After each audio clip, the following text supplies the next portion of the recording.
Healing minds, inspiring voices, living truth, making choices. This is your space. Just be you, authentically peculiar with Marcia. Welcome to a space where healing is real, where your voice matters and your truth is enough. With authentically peculiar. Season 5, the year of expansion, healing deeper, living louder, stepping fully into who you are. Authentically peculiar with Marcia.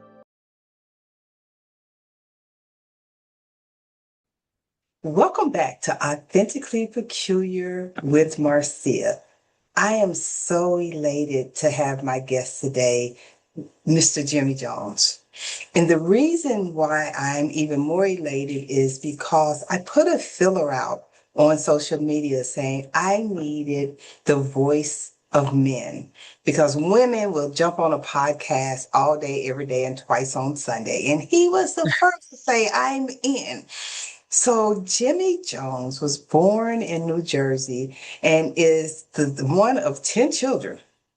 Mm. Oh, that's a big family. He's the third of 10 children and experiences that shaped his understanding of family dynamics, communication, and emotional resilience. He has been living in Georgia since 1994 and has called Atlanta home since 2019. At age 42, he brings a grounded, reflective perspective informed by over 3 years of personal growth through therapy and his journey as a certified professional life coach. So let me stop for a minute. 42, where? Let me keep going. Jimmy currently works in healthcare while pursuing a degree in business management, balancing professional growth with a deep commitment to self development. Having been single for the past 3 years, he has intentionally focused on healing, self awareness, and understanding relationship patterns.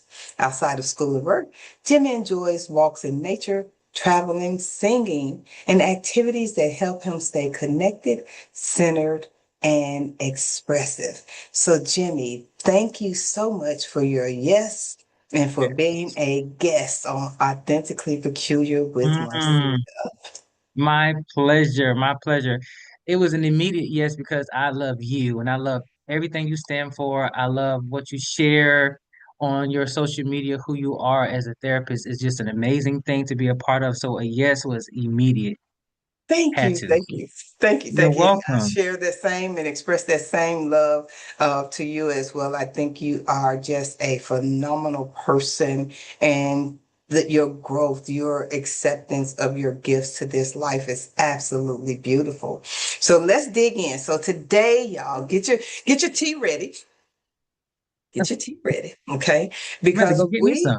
yeah, got to get that tea ready because you know these allergies, people cutting grass, all that kind of stuff. We can't have no interferences. So Yeah. today, though, we're going to talk about what I believe may be a heavy subject, especially from a male's perspective.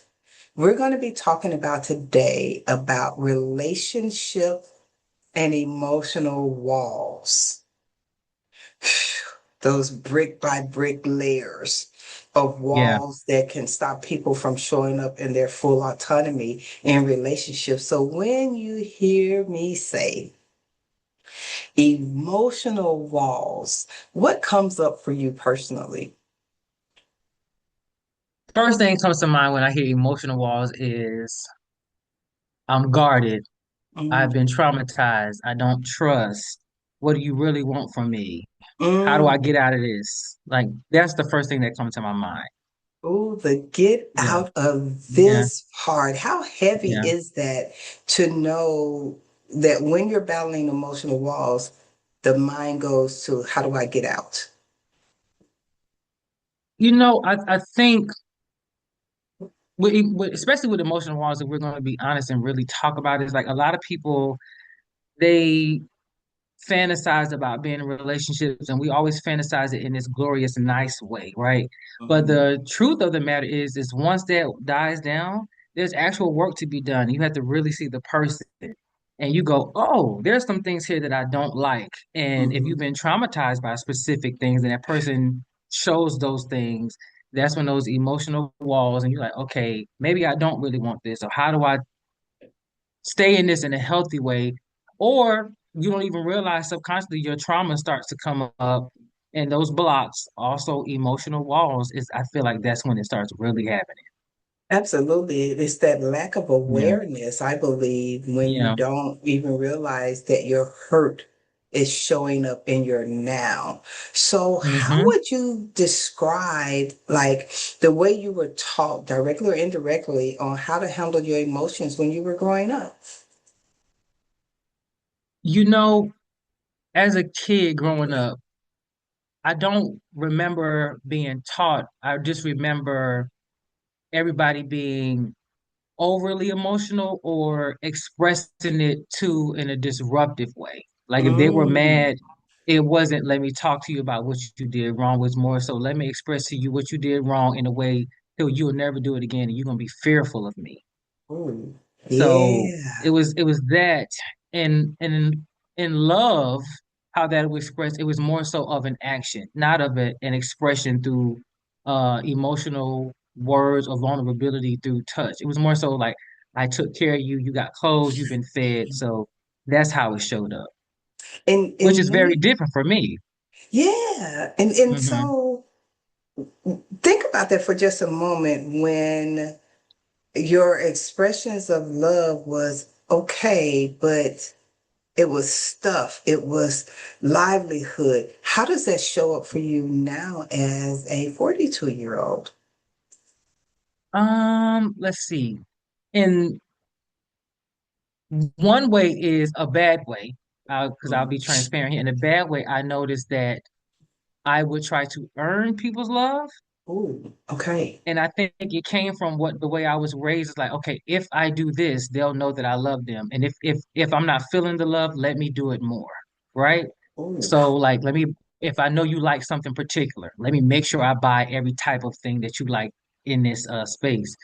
In a healthy way is it reframe my mind to go, okay, let me be expressive of how I feel in a way that you're going to know and it's going to be sincere. It's not going to be the scary, it's going to be more so to bring you in. So there's that dichotomy there for me is where how it showed up in a negative way because it was trauma based. And then on Mm-hmm. the other end, it's like, okay, I don't want to do that here, so let me try this here.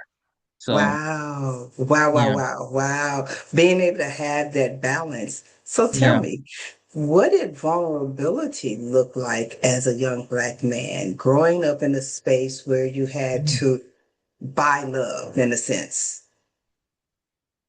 Okay, so that's different. Okay. Vulnerability,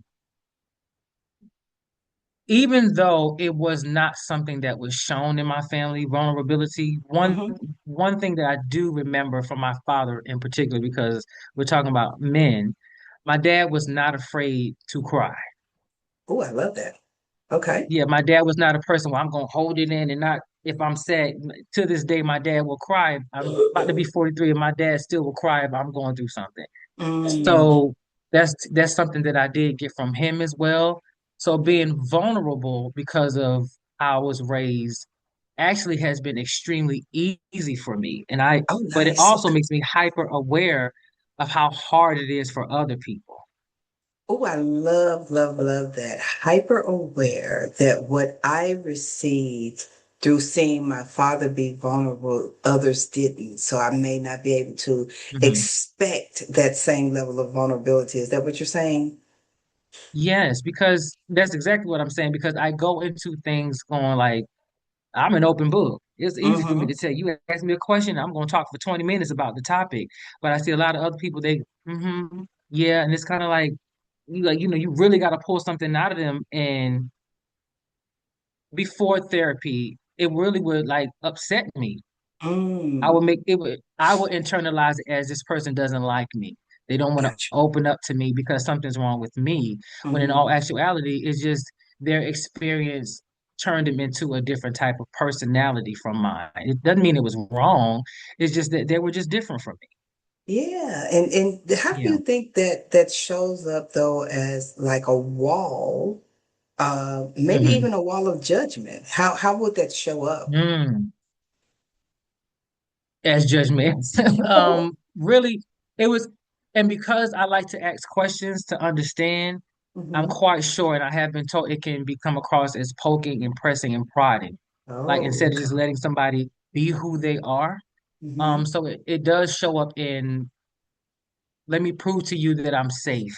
Let me ask the Mm. questions. Let me make sure the way I ask the question is present in the way where you're going to automatically assume or feel, I should say, that I can be vulnerable with this person. And in most cases, that is not what I get in return because some Mm. people, they're either just not vulnerable or they're so, downtrodden in their trauma because of their vulnerable incapability to be vulnerable that I can't see past it. They can't see past it. So it just turns into like this, Hmm. it really, really does. So, yeah, but now I just let people be who they are. Okay. Okay. And Yeah, so I in really letting do. people be who they are, you recognize from your lens of self-awareness what you can and can't tolerate from an Hmm. emotional lens. Is that what you're saying? Yes. Because in me letting people be who they are, and for something to be okay, if I'm opening up to you, I expect you up to me. Hmm. Now with therapy, thanks to you, I've been able to listen, Hmm. assess, okay, what does this person have the capability of doing? And and does in turn work for me? Yeah. And okay, letting you be who you are, it works for me, then I'll move in that space. I'll be malleable to the situation to be able to go, okay, space that works for me, or take care of yourself, you know? Take care of That yourself. that take care of yourself is a good Yeah. way to assess where you are, owning only you, but Yes. recognizing that I can't really connect with something that's not about me. Do you feel like that take care of you becomes more of a mode of self-protection or a space of self-awareness? I guess they're one and the same. Yeah, I would say that one and the same. Probably earlier on, me saying take care of yourself was a defense mechanism. I'm not going to deal with this. Hmm. I don't have Hmm. time for this. It has shifted into take care of yourself as I'm realizing what this is, as what people always say, when people show who you are, who they are, believe them. Hmm.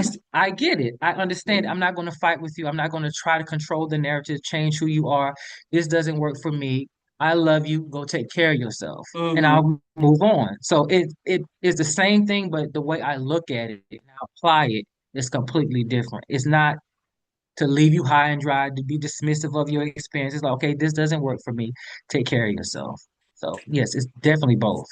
Okay. And so when you show up in relationship where your emotional walls are, I get to undermine my self-awareness and I recognize that you Hmm. may not be there. How does that Hmm. impact you building relationship? You know, because I've been single for about 3 years now, and I have not intentionally tried to be in a relationship, I'll have to apply that to how I notice it shows up in my friendships, in my familial Mm, relationships. I notice that part of me is branching off to other people. And what I okay. mean by that is like, Jimmy, I love that about you. You make me, when I talk to my friend or when I talk to my dad, I say certain things because I listen to what you say. So Hmm. how it shows up is I'm being kind, I'm being patient, I'm being understanding, no longer judgmental or expecting somebody to be in the same place as me emotionally, Hmm. but Hmm. also giving grace and being kind in how I speak to them. And when I show up in that space genuinely, because that's just who I am now, it Hmm. branches off to other people and it feeds the community around me. Oh, They I start love that. applying. I Yeah. love that because that tells me there's a modeling behavior Hmm. that's Hmm. allowing others to, one, I believe, be safe with you so Yes. that they can be safe with themselves. That's huge. Right. Right. And this is and the thing I love about it is it's a consistent thing. This is a weekly, every other day with the same friends, but they're now taking our experiences, our environment of emotional wellness and how we're treating each other, they're taking it and putting it here. I had a conversation with a friend this morning who wanted my opinion on something because Mm-hmm. she feels safe in my how I let her be her, but also hold her accountable and in a loving, caring way. And she wants to now apply that to other friendships that she does not Mm. have that in. So that's how it shows up. That's Hmm. beautiful. When you think about it, how did you get to that space of Hmm. self-awareness and modeling? How I got there, first part is I got tired of being reactive when I Mm. wasn't getting the emotional response that I wanted from people. Like I just got tired of being mad or upset and disappointed. Mhm, mhm, Um, how I maneuvered through that, 100% honest to everybody listening was through you talking talking about it, being 100% brutally honest about what I've done, not just what people have done. um Listening to the tools that are provided and applying it in real time when it happens. Okay, Jimmy, wait a mhm, minute, you just talked about this. How can you shift the narrative? How can you change what's happening right now?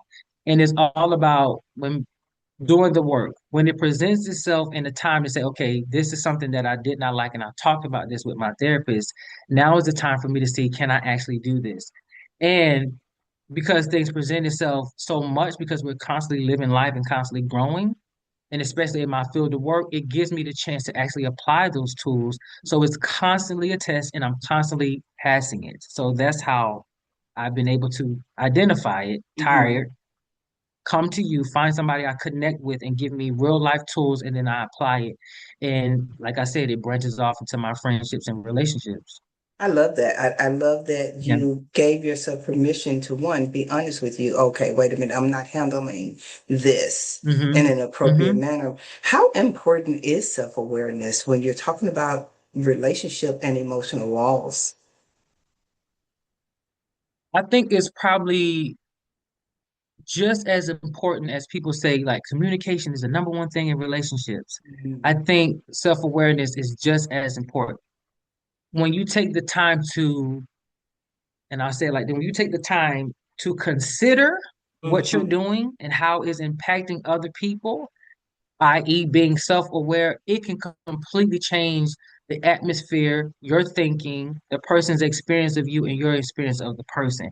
Being self aware, whether it's, I want to be kind, I don't want to be reactive, or I want to make sure that I'm being more emotionally vulnerable to my partner, or telling my dad how I feel because I really paid attention about what it did to me when we had a conversation. It mhm. can really shift the atmosphere in relationships when you're being self aware. I totally agree because I Hmm. think that what happens in relationships, and please weigh in on this, that people go into relationships looking for a part of them to be fulfilled by Yeah. another person when it's not Yeah. that person's responsibility. What are your thoughts? Oh, that was you. Oh. That was that I was the king of that. Mm, That is a big reason why I've been single intentionally for 3 years is because what you just said was probably the biggest hurdle for me. mhm. Is I attached myself to that person, not Gotcha. knowing who I am, down to, well, if I do this, they're gonna smile. This is their favorite drink, so let me make sure I drink it. This is their favorite Mm, place to eat, so let me make sure, hey, you want something to eat? I'm going and not considering myself. So I was a king of that and being single and intentionally saying, okay, what do I want? mhm, And removing it from other people. What do mhm, I want for me? Whether mhm, it's with my family, whether it's with my friendships, or whether it's in a relationship, what makes me happy when I bring these people into it, it still won't change. There's mm. nothing that will change. I think that's very, very important for people to understand who you are, what you want, what you need from yourself, Mhm. whether somebody's around or not, is one of the most important things to be knowledgeable of when you're in any type of relationship. You know what just hit me was Mhm. your actions of what do you need goes back to how can I pay for your love? that you Yes. learned as a Yes. child. Wow. Yeah.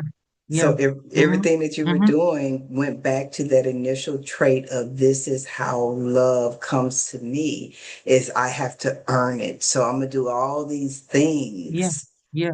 Yeah. And I can see that message reverberating through to so many saying, so I've been paying for love. I've been paying for Mm-hmm. people to be present in my life because that was Mm-hmm. my foundation. That's a Mm-hmm. huge message, Jimmy. That's a It's a huge message. it was literally it took a minute. My friend and I who was speaking this morning, I had that same realization talking to her. I said, hold on, wait a minute. I see what's happening here. Mm-hmm. You are a giver. Mm-hmm. And because she's in therapy as well, you're in therapy, you're a giver. And I said, what's happening here is because you've been a giver so long in this friendship, Mm-hmm. you become depleted because now your subconscious is going, hold on, you're not getting something in return. Because Mm-hmm. you are used to being in the same pattern of being a giver and nobody giving anything back. Your healed Mm-hmm. self, your more mature self is going like, Jimmy, what do you think about this? Because she's not this and they're not this. Well, what's happening is you've leveled up, you're maturing, and you're going, wait a minute. This don't feel the way I thought it's supposed to feel because I'm giving and giving and nothing is happening in return. That's what's happening. So it's like I said, things branching out because I've been through things and I'm more keenly aware of it.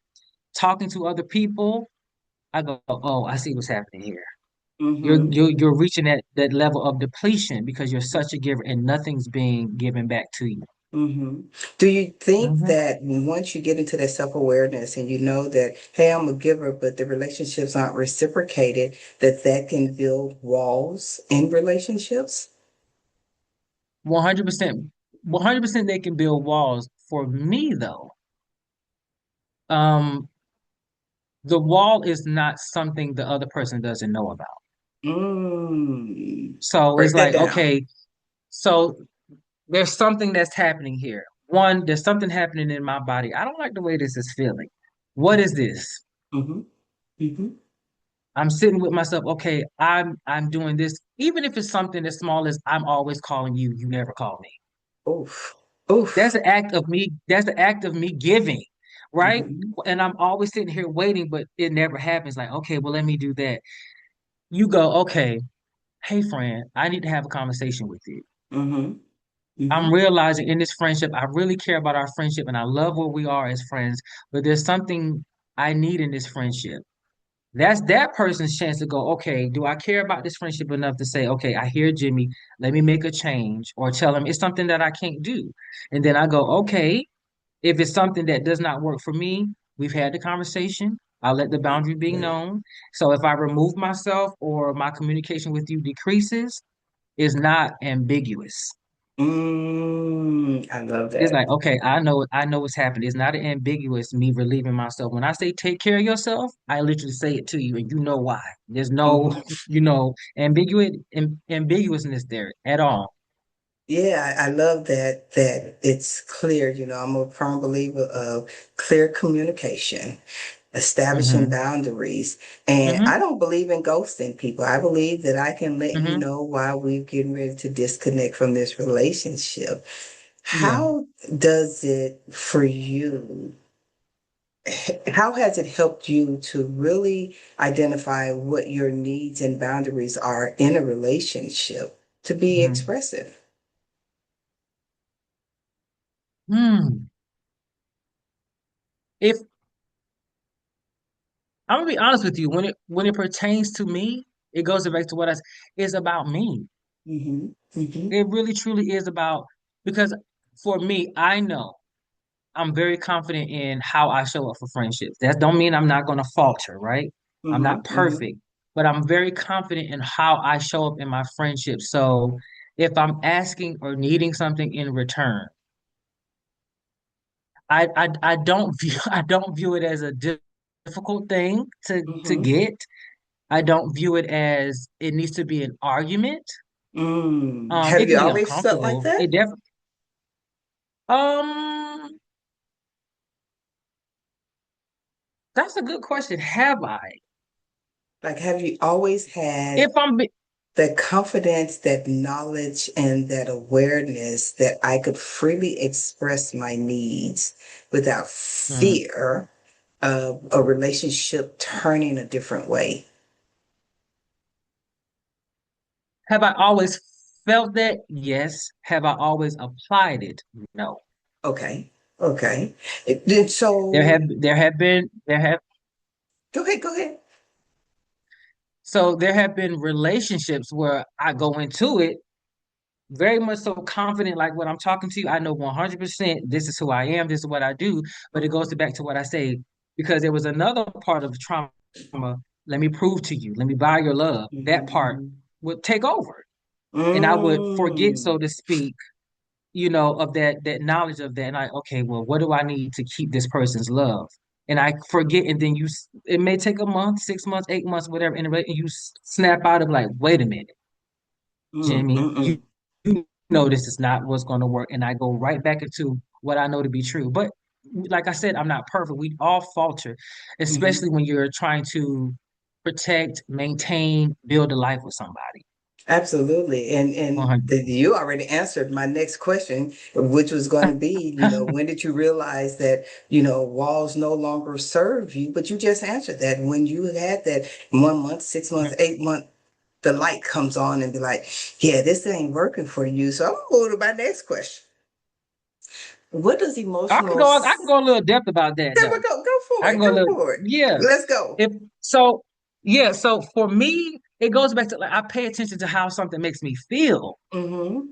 Like I really do. It's like because things can happen, but if I'm not paying attention to it, but when I lock in, I go, wait a minute, this don't feel good. And when for me, if I don't change something that doesn't feel good, the intensity of it gets heavier and heavier, and it compounds it with overeating, sleeping, Mm. Mm-hmm. depression, Mm-hmm. moving myself from situations, not wanting to be bothered, being irritable, all those things. And so when it gets to be too much, it's like, Mm-hmm. okay, that's when I snap out of it. However, now I don't let it become too much. How That's did the you get to difference. that place of not letting it become too much?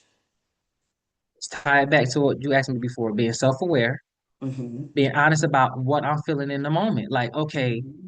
paying attention, this, and to give the other person grace and not make it about me. Mm-hmm. They just don't have it. Mm-hmm. They don't Mm-hmm. have it, and I'm looking for something that this person don't have. And if they're going to get it, they don't have it right now. I need it now. Mm-hmm. I don't have That's time to wait. huge. Yeah, Yeah, yeah, that's yeah. a huge statement because oftentimes we go into relationships expecting a gap filler, something that we feel like we need, we missed, and Mm-hmm. they don't even know that they're supposed to have that thing.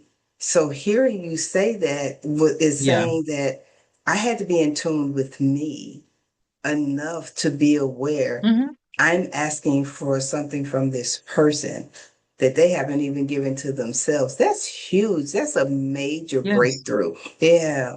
Yes. Yes. Yeah. So, what Yeah. helped you to really give yourself permission to say out loud, this is what I need? Simplified. I want to be better. I Mm. um I don't like the heaviness of not being at my best. Hmm. Not being at my best meaning allowing somebody to treat me wrong and not speaking up about it. Mm-hmm.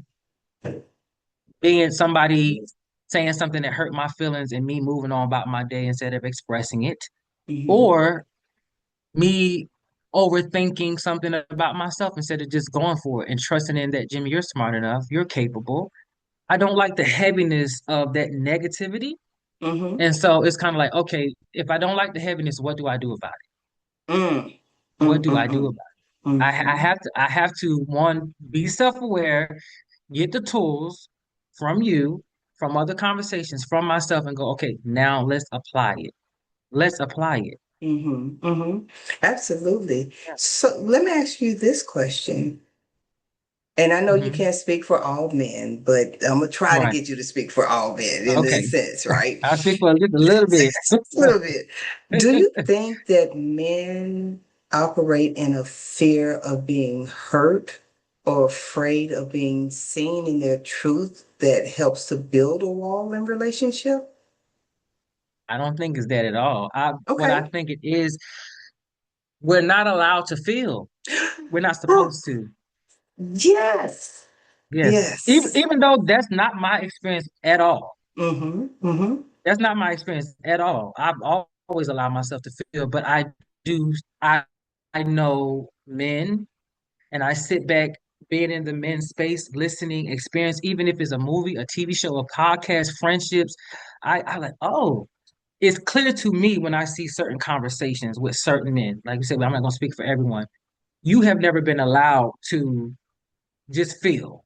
Mm-hmm. All you're supposed to be is you're supposed to be the provider.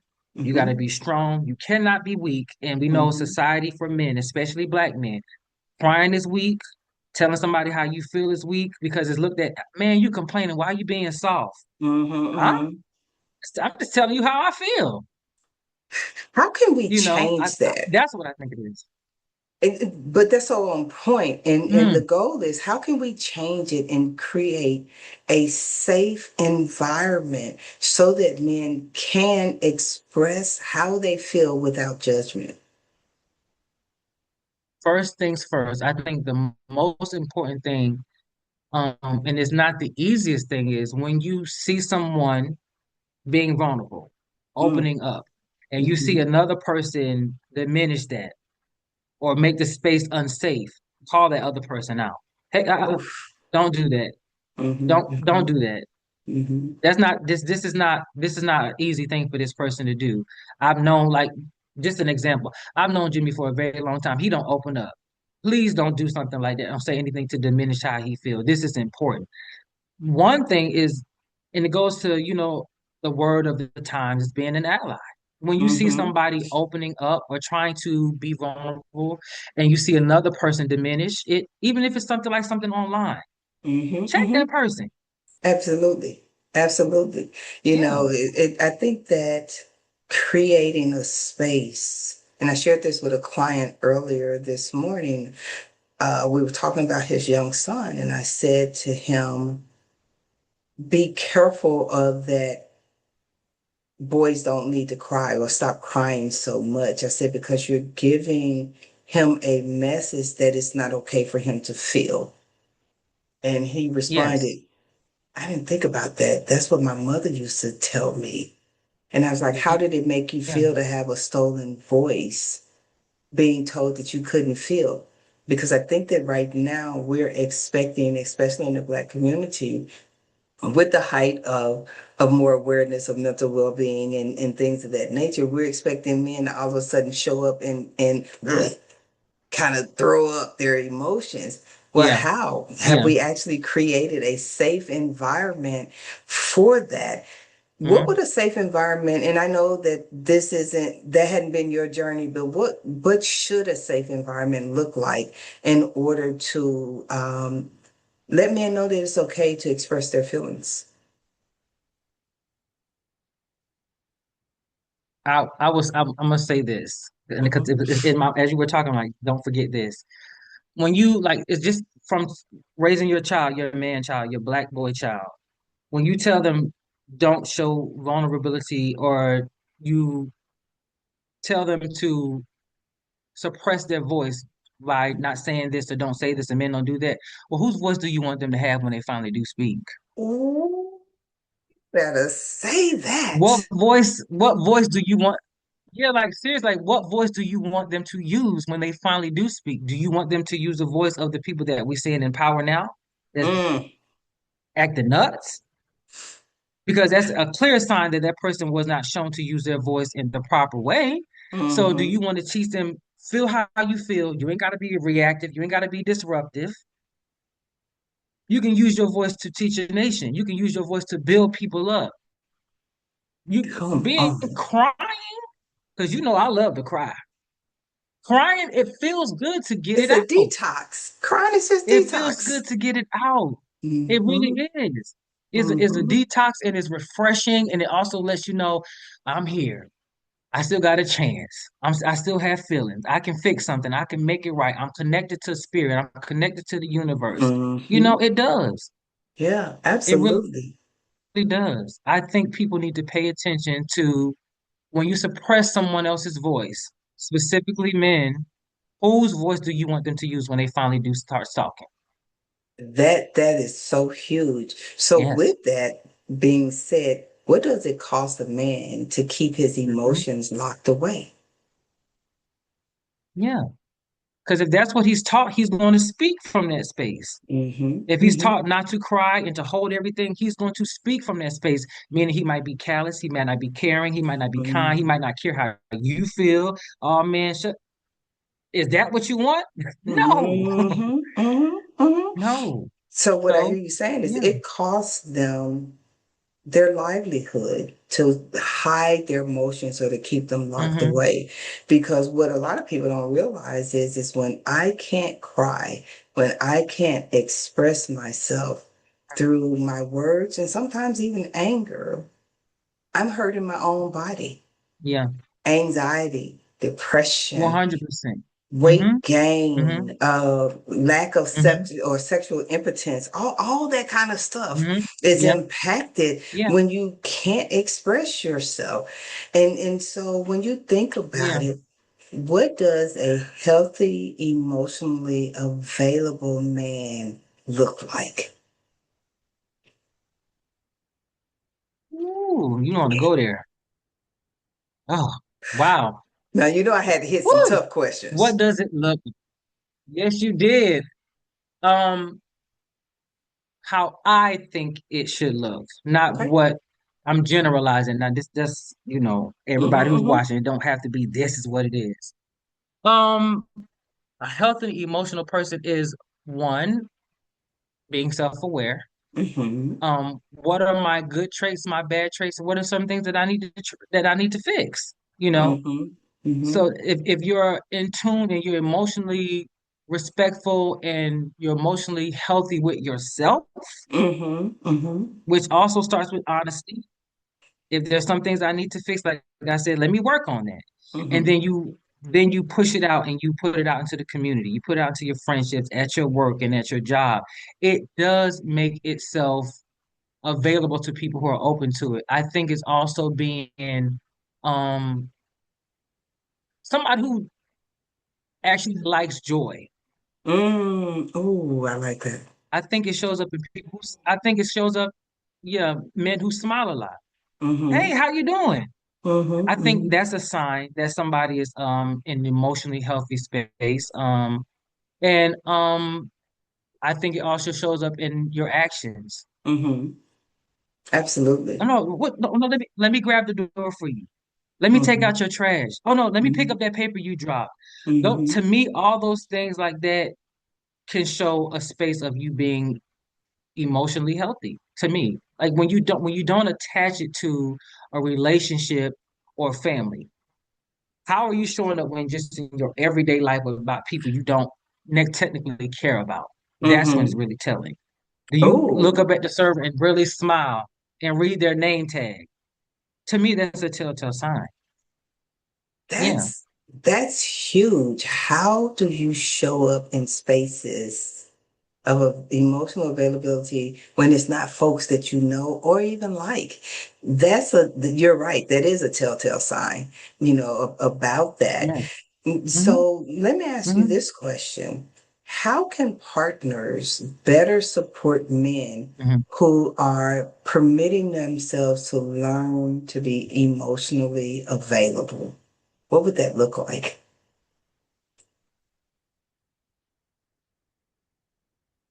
Um,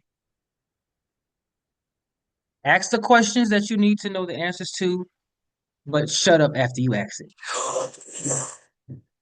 Just listen. Oh, don't try to fix it. Yes. If you ask a no, if somebody, and that's something I had to learn. Don't try Mm, to fix everything.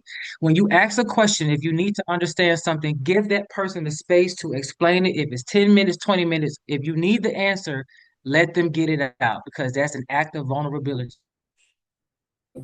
Do not interrupt it. Don't try to, but I think, no, no, no, no, no. Try Hmm. to understand it later on. Just give them the space to express it. That right there in itself will create a safe space. I can talk to you. You're not interrupting me. Yeah, You're not making it about you. that's Yes. huge to I think that's a create. really good one. It is, and to hear your Mhm. feedback is huge on ask the question and shut up. Don't try to fix it. Just ask Shut and up and listen listen. for the answer. No, no. Yeah, Mm-mm. I And, love that. and if you do respond, Hmm. thank you. And if you do respond, respond with what I hear you saying is, Mm. Okay, therapize this them. is what I heard. Therapize If I'm them. wrong, tell me. Yeah, yeah. Yeah, if what I hear you saying is, and if they say no, that's not what I'm saying. Okay, well, help me understand it better. Keep the focus on them. That creates that space. Like I can talk to you about anything. Hey, babe, I noticed that your energy shift. Next thing you know, they're checking in on you because you created that space for them. Hmm. Yeah, How yeah. A lot of important people is that? say I'm sorry. it's very. No, you're fine. It's very important because if you want something, Mm. you got to do the work. You got to do the work. And the work is sometimes, and I tell people this all the time, the human experience is not that much different after us being on earth this many times. There's just different degrees of what we experience. Hmm. We all feel love. We all feel sadness. We all want to be heard. We all want to have sex. We all need to eat. We all cry. All those things. We all experience it at different degrees. So when you meet that person who you connect with, figure out their degree of where they are compared to yours. Ask the question, sit back and listen, assess it, respond with this is what I heard, get the confirmation that that's right, make sure they can do that for you, and then you move in a space of commonality. We got an understanding. This is what I need, and I got it, and vice versa. It's very important. Oh, I love that. I love that. There is just so many Mhm. gems that you are dropping today that is really opening, I believe, the conversation of how to become emotionally available for yourself. So, Yes, how would yes. someone begin that journey to become emotionally available for themselves? Um, when something happens that don't feel right, Hmm. pay attention to that. So, pretty much Like trusting it your could be, for an intuition. example, trust your intuition, and to give people an example it may not be the easiest thing for them to be self-aware is Hmm. like if you're having a conversation with somebody and you say something that you didn't like that you said and it made you feel some kind of way. Something Ooh. rumbled up in you, not what the Hmm. impact it had on them, but ooh, I could have said that differently. Hmm. Ooh, I didn't like the way that came out. That's the first sign of your body telling you, wait a minute, Hmm. Hmm. something's going off here. Let me write that down. What was that? That's the first thing is like is another way of just saying being self-aware, but that's a way that you can um it's tangible for you to be Hmm. self-aware. Hey, Hmm. what comes out of your mouth and the effect that it has on you, not the other person. Yeah, yeah. So I think that's a really important. Mhm. it is, it's extremely important. So let me ask you this question.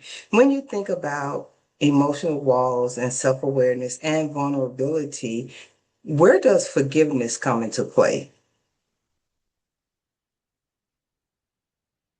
Ooh, you know, when you get to that space of forgiveness, I think for me what happened is when you do all the thinking and the therapy and figuring it out and the mulling over everything you experience, it took me back to, wait a minute, I'm only 42, I'm only 25, or I'm only 18. And you go back to, wait a minute, that means my mom and dad were once 18. My mom and dad were once 12 Mm. and 13. And I'm sitting up here thinking they supposed to have it figured out. Or I'm sitting up here with my coworker, she pissing me off, and I don't realize, wait a minute, I'm 42, she's only 22. I Mm. didn't have it figured out at 22. You know, it's that's I think that's really important. And help me go back to the question because I want to make sure I'm answering it right. But that's something that I really, really paid attention to is realizing in your growth, that means everybody else around you had to get to a point too. Mm. Everybody did. And I think that's where people lose. So the question was about how emotional walls and where does forgiveness come in. Yeah. And you did you shared what you shared, or what I heard you say was part of the Hmm. forgiveness is remembering that you were once there. Yes. You were once that Yes. age, you were once that perhaps experience, you were once in that state where you still had to grow and you still had to heal. Yes. Mm-hmm. Yes. Yes. It's about grace and that now this ain't all encompassing no matter what people do because wrong is wrong. But there's also there's levels where people are growing. We all make stupid decisions. We all Mm-hmm. probably drink before we were supposed to, like little things like that. So it's like, or somebody's learning something, or you had trauma from your family growing up. What makes you think Ruth, beside you at work, didn't have trauma from her family? So that's probably how she is. It ain't always the easiest thing to do to forgive in Mm-hmm. that moment, but when you put it at the forefront of your mind, like, hold on, wait a minute, because I just messed up yesterday and I know Mm-hmm. better. Mm-hmm. Mm-hmm. So let me forgive myself. I got through the day. Now I'm back at work. So why can't I give it to this person? Mm-hmm. It's not the easiest thing to do, but when you start getting in that mindset, going, hold on, wait a minute, I'm being judgmental. Wait a minute, because I made mistakes and I got 30,000 people behind me who forgave me instead and kept pushing me forward. So I think forgiveness is very important because it allows you to move through space, being able to one, teach people, but still remain teachable. Mm-hmm. Teach people, Hmm. but still remain teachable. That's healing. Hmm. That's Yeah, healing. 100%. And so, on your journey of healing and attunement and self awareness, what would be a message that you would give to Black men on the importance of learning to check in and accept themselves by removing the walls?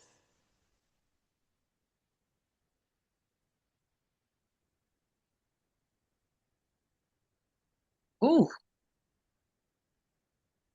you know, I'm gonna speak because this is where my mind and spirit led me. I have an affinity for the Black woman. Mm-hmm. I do. Mm-hmm. I have a huge amount of respect for Black women. I think it is important, especially if you can, and the space presents itself to have conversations with Black women, because we talk to other Black men all the time, Mm-hmm. is to have a conversation with the women who nurture us, who love us, who bring us into this world. And it don't have to be your mama. It could be your sister, your cousin, or a close female friend. Get an understanding of the impact of how we show up and how it affects them. Mm-hmm. I don't know if that's the answer that people want to hear, but for some reason, that's the answer I have. Think about the impact of our actions or inactions in some instances and how it affects the women in our culture, in our community.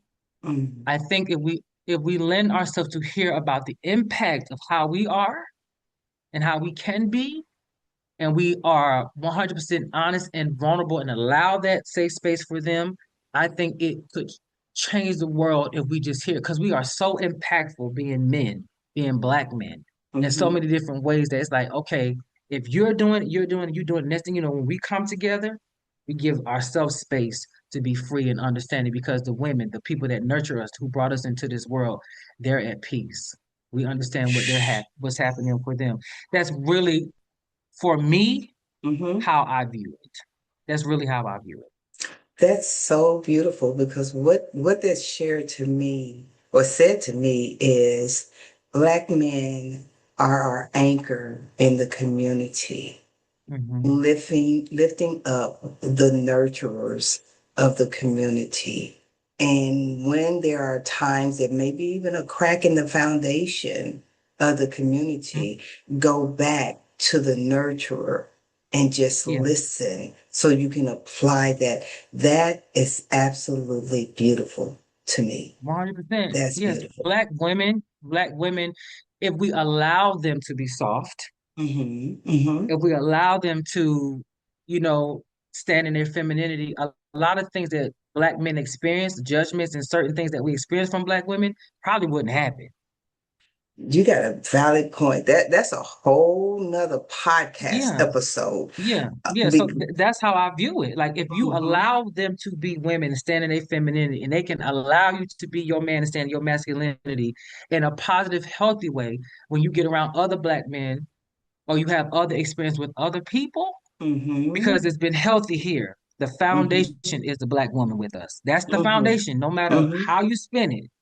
When that Mm-hmm. foundation is healthy, you're healthy, then you can spread it to the community. Like I said, it goes out. And you have millions and millions of people allowing themselves to feel that, it will permeate this world. I really do believe that. Mm. I can feel it, I can see it, and I can attest to it. You're absolutely right. And I think that especially in the height of the instability of the world right now, we Hmm. need that permeated nurturing spirit of the Black woman Yeah, to recapture this big yeah, old ball, this big rock. yeah, We yeah, need that, and her yeah, feeling safe and soft will help us get back to that to that space. yeah. So, with that being Hmm. said, oh my God, this was such a beautiful Yes, interview. My I loved it. question for you Hmm. is, how do you resonate with being authentically peculiar? Okay, so say it again so it can hit me the way I needed to hit me. Mhm. How do you Um, resonate with being authentically peculiar? I resonate with being authentically peculiar by knowing my authentically peculiar is, is my big personality. When I come in the room, you know Mm. I'm in there. Mm-hmm, Whether my mm-hmm, laugh is loud, my voice is loud, my personality is big, and I want to hug and I want to make sure everything is right.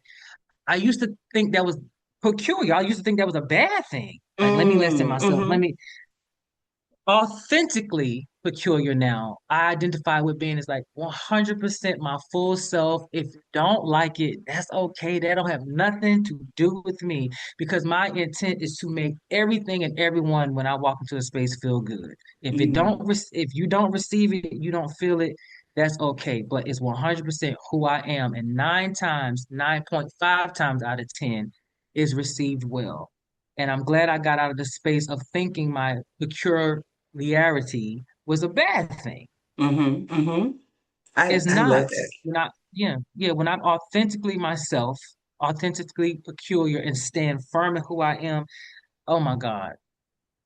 It's The such a world, the superpower. door is It's such a open. superpower. It is. It feels really good to stand true into who I am because who I am at the core is a happy, caring, kind, want to help everybody. What can I do for you? But leave me alone on Sundays. So first thing, it's who I am, you Mm-hmm. know? I love Yeah. that. So tell the audience how they Mhm. can connect with you for Yep. life coaching opportunities and Mhm. social media. Yeah. So on all social media, you'll find me at Forever Bowlegs 83. That's the number four, BOWLEGGZ 83. Life coaching, you can reach me through Gmail, and it's going to be Valued Voices LLC at gmail.com. That's how you can find me there. I love to talk to people. I like to talk. I like to listen. So it's a good time over here in I any love space. that. I so love that the energy of today is absolutely phenomenal. And I think that so Thank many you. people are going to feel strengthened and encouraged and permitted to tap into Mhm. a space of awareness and Yeah. attunement as they learn to become emotionally available and lower those walls down. Let's build Yeah. healthy, happy Yeah. relationships. Yeah. So, Yeah. Jimmy, Yeah. thank you so much for being a guest on Yes. Authentically Peculiar with Yes. Marcia. My pleasure. My pleasure. If you have another one, I will be back. I love Yes, you yes, and I love yes. everything that you're doing. It's amazing. It really truly is. Thank you for Thank creating this you. space. Hmm. Absolutely. So until the next time on Authentically Peculiar with Marcia, remember to go out. Live your life in a space of authenticity. Being peculiar in all things, peculiarity is not a bad word. But remember to Hmm. go out, follow Jimmie, like, subscribe, comment to all of our platforms. Send us those comments, send us this feedback. Let us Yes. know how Yes. this podcast helped you. Until the next time, we'll see you on Authentically Peculiar with Marcia. Take good care. Yes. Have a good one. Thank you for sharing time and space with us today on Authentically Peculiar with Marcia. Don't forget to like, comment, and share the podcast with everyone that you know. In addition, go out and support each of the guests and their own social platforms. Buy their products, leave them a comment.